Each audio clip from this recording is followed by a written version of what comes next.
Hey everyone and welcome to the 66th episode of Anime News। हम आ गए हैं आपके वीकली न्यूज कंटेंट के साथ, तो एनिमे से अपडेटेड रहने के लिए इस वीडियो को आखिरी तक देखना और वीडियो को लाइक करना ना भूलें, very important for the algorithm. So आज हम बात करेंगे एमएचए से रिलेटेड नई अपडेट्स के बारे में, Solo Leveling failed in Japan, Netflix पर ऐड हुए 2 नए एनिमे, हाजिमे इसायामा और यूकी काजी की नई मांगा और भी काफी सारी चीजों के बारे में। सो बिना टाइम वेस्ट किए let's move on to the video.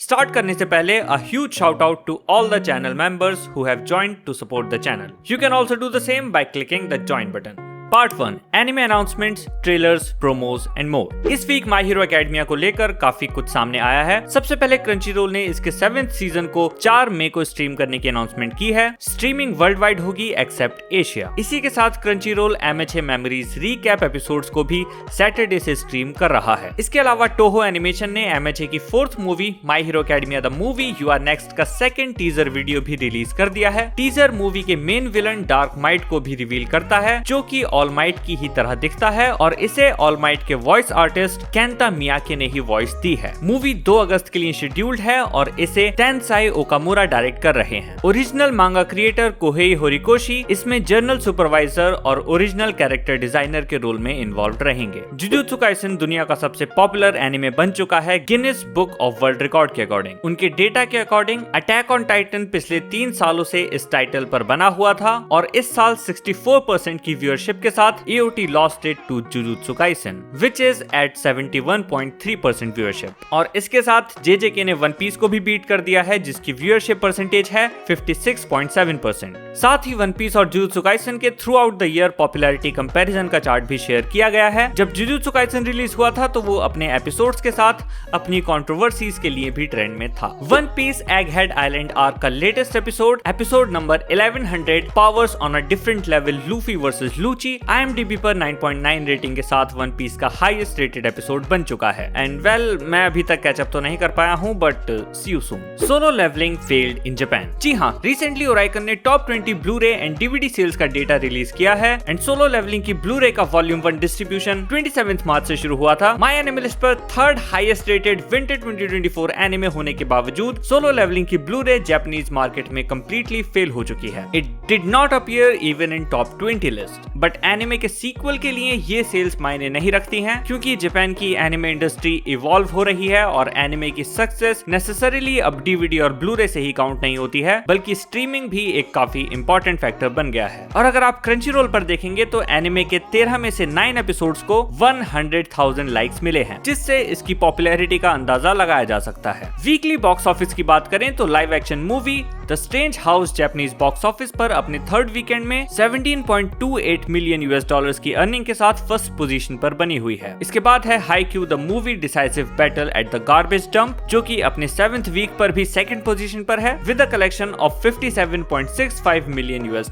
और 3rd पोजीशन पर है Nobita's Earth Symphony with 20.45 million USD। Hayao Miyazaki की movie The Boy and the Heron China में रिलीज हुई है, जिसने अपने पहले 5 दिन में ही 73 मिलियन US की अर्निंग कर ली है, जो कि चाइना को इस मूवी का सबसे बड़ा मार्केट बना देता है। मूवी ने फर्स्ट डे में ही 13.8 मिलियन USD की अर्निंग की थी, जहां इवन जापान में भी इस कलेक्शन तक पहुंचने के लिए इस मूवी को 2 दिन लगे थे। इसके अलावा मूवी चाइना में biggest non Chinese box office opener बन चुकी है इस साल की। दूसरी तरफ गॉडजिला एक्स कॉन्ग ने चाइना में 10 दिनों में 93.5 मिलियन US की अर्निंग की है एंड जिस तरह का ग्राफ जा रहा है the Boy and the Heron इसको इजीली बीट कर सकती है, विच इज क्वाइट अमेजिंग। बाकी इंडियन रिलीज को लेकर इंडियन सेक्शन के लिए बने रहिए। मकोतो शिनकाई की रीसेंट मूवी सुजुमे को नेटफ्लिक्स पर ऐड कर लिया गया है। मूवी यूएस और जापान सहित 169 कंट्रीज में स्ट्रीम हो रही है और इसके अलावा ये मूवी ऑलरेडी क्रंचीरोल पर तो अवेलेबल है ही। इसी के साथ नेटफ्लिक्स पर ग्रेट टीचर ओनिजुका को भी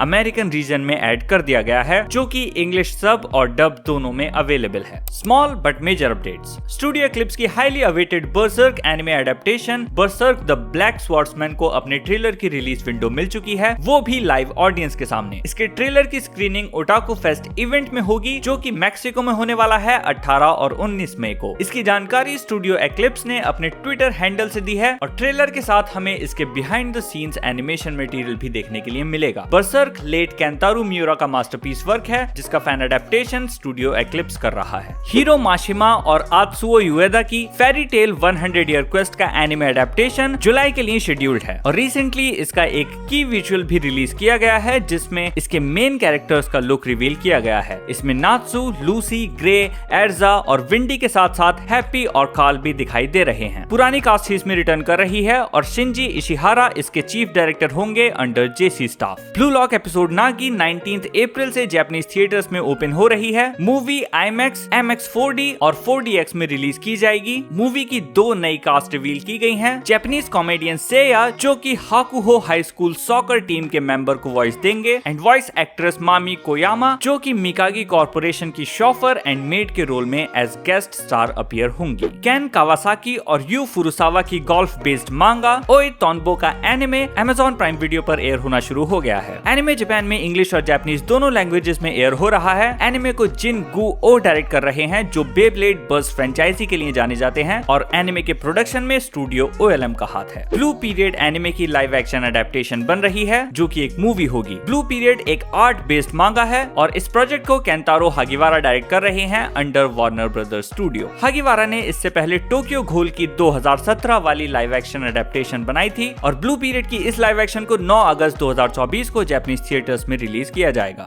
इसके साथ जो एनिमे जल्द ही रिलीज होने वाले हैं विद देयर रिलीज्ड विजुअल्स और प्रोमोज आर अप्रैल में है Detective Conan 27th film and Whisper Me a Love Song. मई में है Code Geass Rose of the Recapture. जून में है a few moment of the cheers movie. जुलाई में है Giji Harem, Dungeon People, Mayonaka Punch and plus sized elf and अक्टूबर में है the SDS 4 Knights of the Apocalypse season 2 and Sao alternatives gun Gayle online season 2। Part 2 मांगा and light novels. Attack on Titan के creator हाजिमे इसायामा और एरन के voice actor यूकी काजी ने हाल ही में announce किया है कि वो कोलैबोरेशन में एक वन शॉट मांगा पर काम कर रहे हैं। ये वन शॉट यूकी काजी के debut voice acting project Soyogi Fractal का स्पिन ऑफ होने वाला है जो उनके 20 साल के वॉइस एक्टिंग करियर के सेलिब्रेशन में किया जा रहा है। Isayama thumbnail and story board draft करेंगे और यूकी काजी स्टोरी लिख रहे हैं। इसके अलावा मांगा के फाइनल आर्ट को ड्रॉ करने के लिए भी ऑडिशन चल रहा है। जो भी इसमें सिलेक्ट होगा वो इसायामा के स्टोरी बोर्ड के बेसिस पर इस मांगा को फाइनली ड्रॉ करेगा। ये ऑडिशन 30 अप्रैल तक चलेगा। मांगा कोदांशा की वीकली शोनन मैगजीन के समर इशू में डेब्यू करेगी। टोक्यो रिवेंजर्स के क्रिएटर केन वाकोई एक नई मांगा लॉन्च करने वाले हैं जिसका टाइटल होने वाला है विशफुल एस्ट्रो जो शुएशा की वीकली शोनन जंप के 15 अप्रैल वाले इशू में डेब्यू करेगी। मांगा का फर्स्ट चैप्टर 58 पेजेस का होने वाला है जिसमें ओपनिंग कलर पेज भी इंक्लूड होगा। ये मांगा हिबारू नाम के कैरेक्टर पर फोकस करेगी जो कि एक गैंग का सक्सेसर बनने के लिए फाइट करेगा। MHA के क्रिएटर कोहेई होरिकोशी ने हाल ही में अपने ऑफिशियल ट्विटर हैंडल से रिवील किया है कि माई हीरो एकेडमिया मांगा की 100 million copies world wide circulation में है जिसमें इसके 40 वॉल्यूम्स कंपाइल्ड हैं। इस माइलस्टोन के अचीवमेंट को होरिकोशी ने एक इलस्ट्रेशन के थ्रू शेयर किया है। ये माइलस्टोन क्यों मायने रखता है और ये मांगा की सक्सेस का एक फैक्टर कैसे है ये जानने के लिए आप हमारी ये वीडियो चेकआउट कर सकते हैं। इसके अलावा यूट्यूब पर मांगा का एक नरेशन वीडियो भी रिलीज किया गया है और मांगा के पहले 398 चैप्टर्स जंप प्लस और ज़ेब्रा जैसे प्लेटफॉर्म्स पर 4 वीकली बैचेस में 1 मई तक फ्री में अवेलेबल रहेंगे। इसके अलावा रेजी मियाजिमा की रेंट अ गर्लफ्रेंड मांगा भी 13 मिलियन कॉपीज इन सर्कुलेशन का माइलस्टोन अचीव कर चुकी है और साथ ही मार्शल मैजिक एंड मसल की डिजिटल सेल्स भी 10 टाइम्स इंक्रीज हो चुकी हैं जब से इसका एनिमे एयर होना शुरू हुआ है एंड इसका एक बहुत बड़ा क्रेडिट जाता है इसकी वायरल ओपनिंग ब्लिंक बांग बांग बॉन को। Part 3 anime gaming news. Bandai Namco की game Naruto X Boruto Ultimate Ninja Storm Connections में इशिकी ओत्सुत्सुकी को as a DLC character add किया गया है जो कि DLC पैक 2 का ही पार्ट है। ये पैक लास्ट वीक ही गेम में ऐड हुआ है और इसमें 2 कॉस्ट्यूम्स, 5 निंजा इन्फो कार्ड्स और 12 मैचिंग वॉइसेस इंक्लूडेड हैं। ये game PS5, PS4, Nintendo Switch, Xbox One, Xbox Series XS and PC के लिए अवेलेबल है। इसके अलावा टेकन 8 ने अपना पहला DLC कैरेक्टर एडी गॉर्डो को ऐड किया है और बंडाई नामको ने इसका एक गेम प्ले ट्रेलर भी रिलीज किया है जो इसके कैरेक्टर को हाईलाइट हाईलाइट कर रहा है। गेम जनवरी से PS5, Xbox Series XS and PC पर लॉन्च हो चुका है और फरवरी तक गेम ने 2 मिलियन कॉपी सेल की हैं। इसके अलावा किंगडम ऑफ रूइंस एनिमे को भी एक MMORPG गेम एडेप्टेशन मिल गई है जिसका टाइटल है the Kingdom of Ruins Endless Rebellion. ये HTML5 बेस्ड गेम होगा जो कि ब्राउजर, PC और टैबलेट पर प्लेएबल है। गेम को प्लेयर वर्सेस प्लेयर और प्लेयर वर्सेस एनवायरनमेंट फीचर्स के साथ खेला जा सकता है और इसके प्री रजिस्ट्रेशंस ओपन हैं।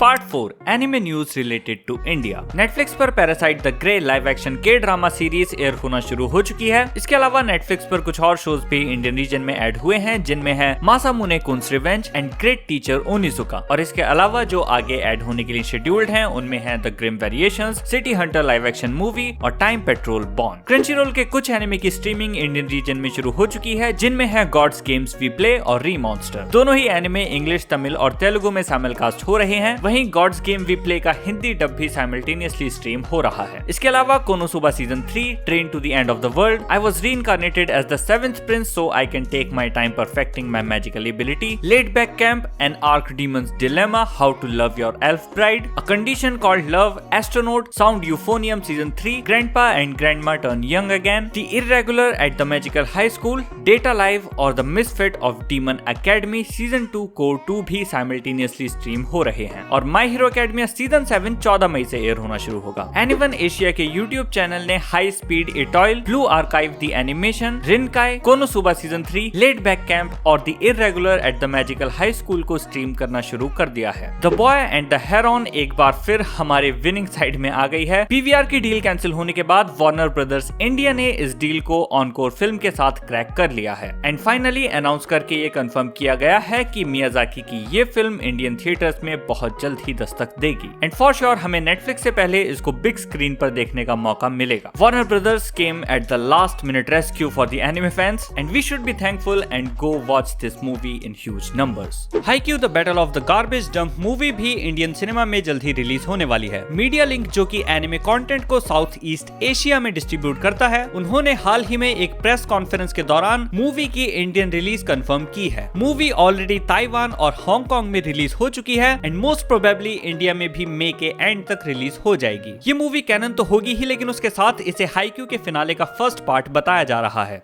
रिसेंटली क्रंचीरोल ने इंडिया का फर्स्ट एडवर्टाइजिंग कैंपेन लॉन्च किया है जिसमें जापानीज स्टूडियो के द्वारा 2 एनिमे शॉर्ट्स एडवर्टीजमेंट रिलीज किए गए हैं starring 2 Indian actors Rashmika Mandanna and Tiger Shroff. इन शॉर्ट्स को रश्मिका के बर्थडे पर और IPL टूर्नामेंट के दौरान चलाया गया। पहला एड ड्राइव इंक स्टूडियो ने क्रिएट किया है जिसमें रश्मिका एक ब्यूटीफुल जिबली फैंटेसी वर्ल्ड में ट्रांसपोर्ट हो जाती है और दूसरा एड अरेक्ट इंक स्टूडियो ने क्रिएट किया है जिसमें टाइगर श्रॉफ एक स्पोर्ट्स एक्शन एनिमे में ट्रांसपोर्ट हो जाते हैं। दोनों ही एक्टर्स के साथ क्रंचीरोल की पहले से प्रमोशनल पार्टनरशिप चली आ रही है। जापानीज न्यूज़पेपर्स में एनिमे का मेंशन होना एक काफी आम सी बात है, पर अगर कोई एनिमे इंडिया के one of the biggest newspaper में मेंशन हो जाए तो फॉर श्योर वो एक रेयर मोमेंट है एंड उस एनिमे की पॉपुलैरिटी एंड वो कितना मीनिंगफुल है उसका भी अंदाजा हमें लग जाता है। मैं बात कर रहा हूँ फ्री रन की। Free run beyond journeys and anime series को द हिंदू ने एक आर्टिकल में फ्यूचर ऑफ द फैंटेसी बोलकर डिस्क्राइब किया है। पूरे आर्टिकल में बताया गया है कि कैसे फ्री रन फैंटेसी जॉनरा में एक शिफ्ट लाने का काम कर रहा है। एनिमे कैसे मोरालिटी, कंपेनियनशिप और unwavering focus on little moments को दिखाता है, उस चीज का रिव्यू इसमें दिया गया है विच इज ग्रेट बिकॉज इस तरह के एनिमे को इस तरह की पॉपुलैरिटी मिल रही है। ये देखकर काफी अच्छा लगता है। अगर तुम मुंबई में हो और पॉप कल्चर फैन हो then you can enjoy the best weekend ahead. Mumbai Comic Con 20 और 21 अप्रैल को Jio World Convention Centre BKC में हो रहा है। ये इवेंट 20 अप्रैल सुबह 11 बजे से शुरू होगा और इवेंट के पासेस आप कॉमिक कॉन इंडिया की वेबसाइट से परचेस कर सकते हैं। सिंगल डे पास 999 का है और सुपर फैंस पास 3299। सुपर फैन में आपको मर्च, पोस्टर्स एंड कॉमिक बुक वगैरह जैसी चीजें भी मिलती हैं। And that is it for this video. मैं जल्द ही मिलूंगा आपसे अगली वीडियो में और भी कई सारे इंटरेस्टिंग न्यूज एंड अपडेट्स के साथ। टिल देन चैनल को सब्सक्राइब कर लेना and follow Weeb Central on Instagram for quick updates. See you, bye bye. कभी क्यों मुझे मिलता नहीं प्यार, हमेशा I feel so awkward। नई जगह मुझे मिले कुछ नए दोस्त, I don't know why but I feel so left out। ऐसा लगे सबकी नजरें हैं मुझ पे, my hands are shaking so bad। सो नहीं पाता हूँ ठीक से, I got nightmares waking up on bed। मैं कौन हूँ, मैं कौन हूँ, मैं कौन हूँ इनके बीच में, I don't know, I don't know। ले जाओ मुझे यहाँ से खींच के I feel like alien in this world, I feel so alienated. Guess I don't deserve to be loved, I feel so alienated.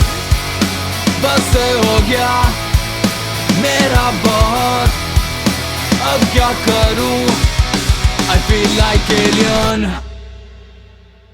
Hello guys, अगर आपको ये AMV पसंद आया और साथ में इसके साथ गाना भी, तो जाकर स्ट्रीम कीजिए मेरा नया गाना I feel like alien only on Spotify and on YouTube. कभी क्यों मुझे मिलता नहीं प्यार, हमेशा I feel so awkward. नई जगह मुझे मिले कुछ नए दोस्त, I don't know why but